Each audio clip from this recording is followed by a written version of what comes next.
Have you ever noticed yourself doing things you never thought you would? Small habits, little shifts in behavior, and subtle changes in how you interact with the world. As we age, certain behaviors sneak up on us, and we don't even realize it. These aren't just quirks. They can deeply affect our relationships, our happiness, and how others perceive us. And the worst part, most people don't even realize they're doing them. Maybe you've caught yourself complaining more often than you used to. Maybe you've started isolating yourself without realizing it, making fewer phone calls, turning down invitations. Maybe you find yourself judging others more harshly, when once you were full of understanding and patience.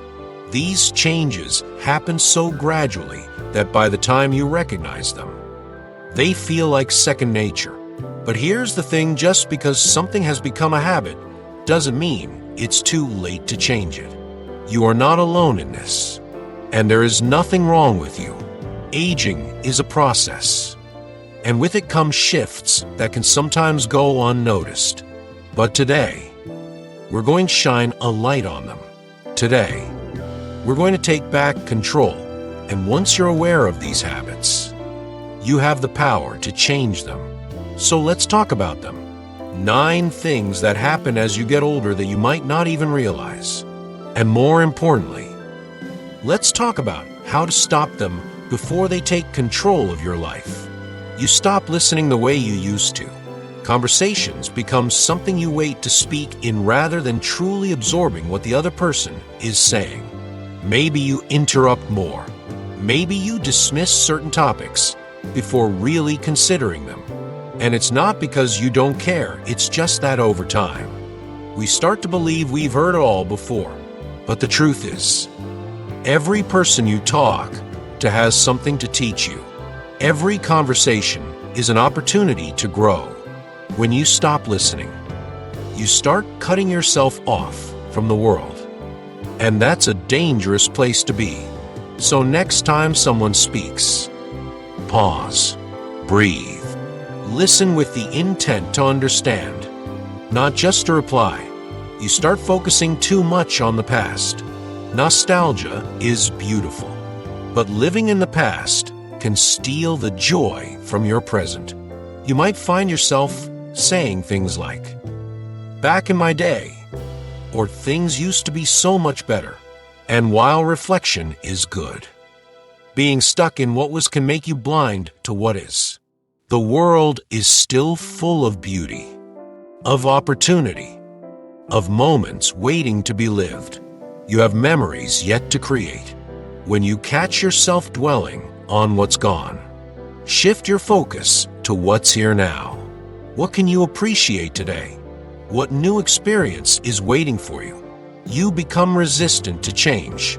It's natural. We like what's familiar, but when we resist change, we limit ourselves. The world keeps moving, evolving, and adapting.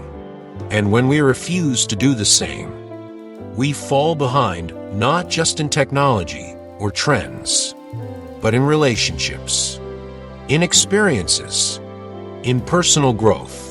Change is uncomfortable, but it's also necessary. When you find yourself rejecting something new simply because it's different, challenge yourself. Ask, what if this is actually good for me? Give yourself the chance to be surprised. You start expecting the worst. Have you caught yourself assuming things will go wrong, that people will disappoint you, that nothing ever works out the way you want? This kind of thinking isn't just pessimistic, it's self-fulfilling. When you expect failure, you invite it in. But here's the truth.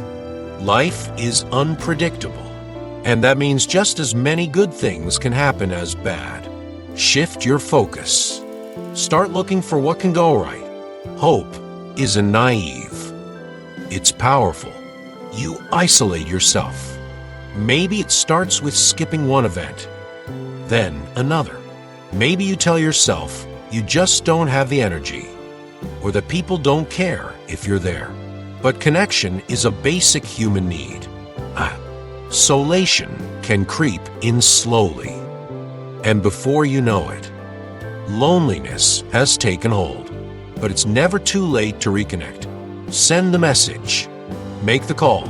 Say yes to the invitation. You are still needed, still valued, still loved. You become overly critical. It's easy to see flaws in others, especially as we gain more life experience. But being overly critical can push people away and create negativity that affects your own happiness. If you find yourself focusing on what's wrong with everything and everyone, try shifting your perspective. Look for the good. Focus on what's working. Give compliments freely. When you choose to see the positive, your world becomes a better place. You stop taking care of yourself. Maybe it starts small, skipping a walk, eating more processed food, neglecting doctor's appointments. But small choices add up. Your body is your foundation, and taking care of it is an act of self-respect. Move your body. Eat foods that nourish you. Stay on top of your health, not because you have to, but because you deserve to feel good. You lose your curiosity. When was the last time you learned something new, just for the joy of it? Read a book on a topic you know nothing about. Ask questions instead of assuming you already knew the answer. Curiosity keeps you engaged with life. It keeps you growing. The moment you stop being curious, you start stagnating. Find something new to explore. Ask more questions. The world is still full of wonder. Life has a way of pulling us into a cycle of responsibilities, routines, and obligations that, over time, can make us forget one of the most important aspects of being alive, having fun. As children, fun was effortless. We played, laughed, explored, and embraced every moment with curiosity and excitement. But somewhere along the way, as we grew older, responsibilities began to take priority. Work, bills, relationships, and expectations piled up, and fun became an afterthought, something reserved for later, a later that rarely comes. But joy is not a luxury. It's a necessity. Without joy, life becomes mechanical, a series of tasks to complete rather than experiences to savor. When we neglect fun, we risk losing touch with the things that make us feel truly alive. Stress accumulates, burnout creeps in, and we begin to feel like we're merely existing rather than living.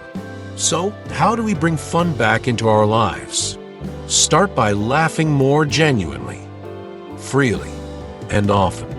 Laughter is a natural stress reliever, a reset button for the soul. Surround yourself with people who bring out your joy, who remind you not to take life too seriously.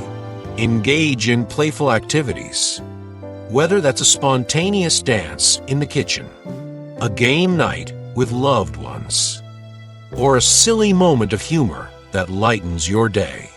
Try new things. When was the last time you did something just for the thrill of it?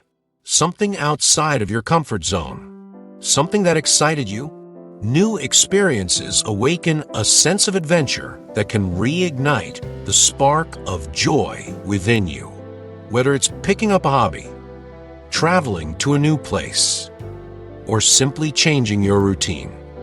Novelty brings a fresh perspective that makes life feel vibrant again. Most importantly, give yourself permission to enjoy life.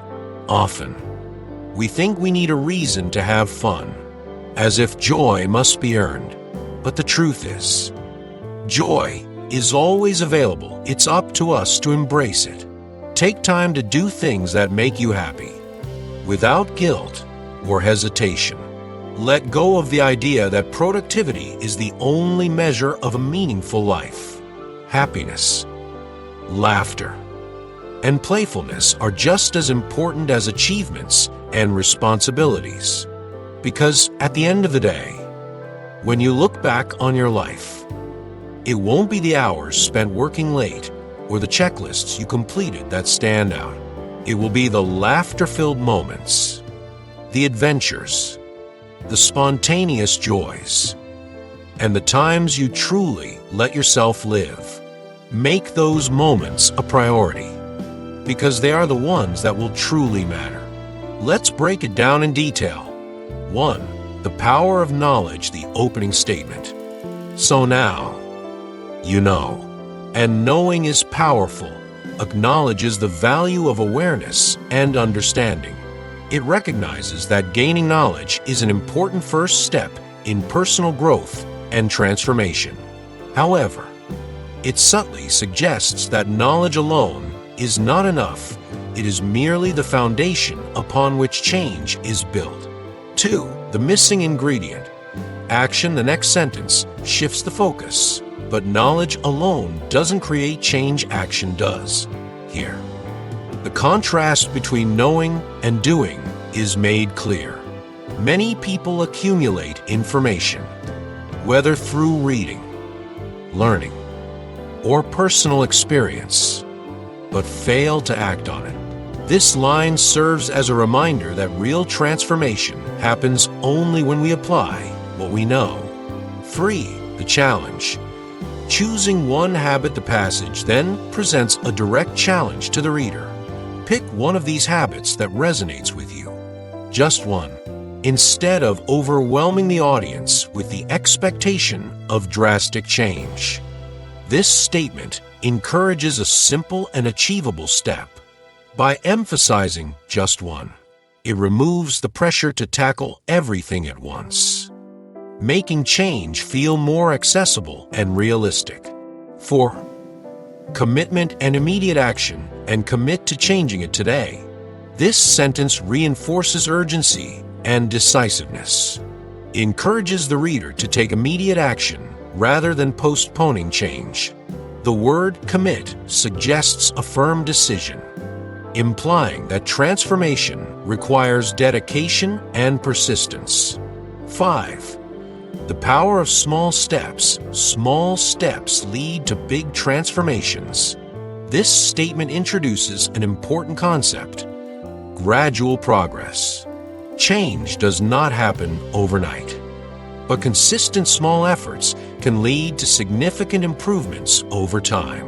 This phrase reassures the reader that even a tiny step today can contribute to a much larger shift in the future. 6. Overcoming mental barriers. The next two lines challenge common limiting beliefs. You are not too old. It is not too late. These short yet impactful sentences directly address fears that many people have, particularly as they age. They dismantle the excuses of age or timing, reinforcing the idea that personal growth and self-improvement are possible at any stage of life. 7. The vision of a better self. The best version of you is still waiting to be discovered. This is a powerful motivational statement. It suggests that no matter what a person has accomplished or struggled with in the past, there is still untapped potential within them. It paints a hopeful vision of self-discovery and continual growth. 8. The call to action. Start now. The passage concludes with an urgent and inspiring final statement, and the best time to start? Right now, by ending with a rhetorical question and immediate answer. The message drives home the importance of taking action in the present moment. There is no need to wait for the perfect time, because the perfect time is now. Final takeaway: this passage is a compelling blend of motivation, encouragement, and direct action. It follows a logical progression. 1. Acknowledging the power of knowledge. 2. Highlighting the necessity of action. 3. Encouraging small, manageable changes. for overcoming self-imposed limitations. 5. Painting a vision of growth and possibility. 6. Ending with a strong, urgent call to action. The tone is empowering, supportive, and optimistic, making it a highly effective message for anyone seeking to make a positive change in their life.